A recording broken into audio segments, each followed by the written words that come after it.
توانایی معنابخشی به درد و رنج.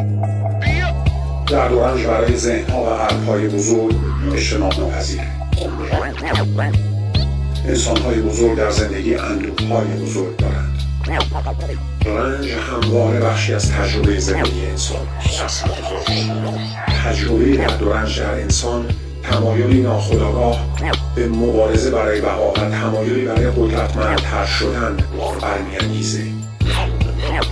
تنها معنای زندگی خود زندگی کردنه و زندگی با تارکود رنج تنیده شده.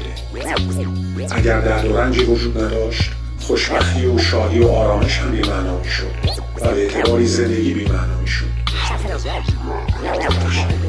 رنج بخش جدایی ناپذیر زندگی ما انسان است. تجربه رنج احساسی قدرتمند در اون انسان به وجود میاره به نام امید. احساس امیدواری پیشواکیه در ذهن انسان که بهش میگه روزی رنج به خوشی تبدیل خواهد شد و شرایط بهتر میشه، چون درد و رنج ها موقتی هستند، همونطور که همه چیز در زندگی موقتی. بیهوده و عوض پنداشتن رنج یعنی انکار بخش بزرگی از تجربه زندگی، یعنی ناکام موندن در فهم معنای کلی زندگی.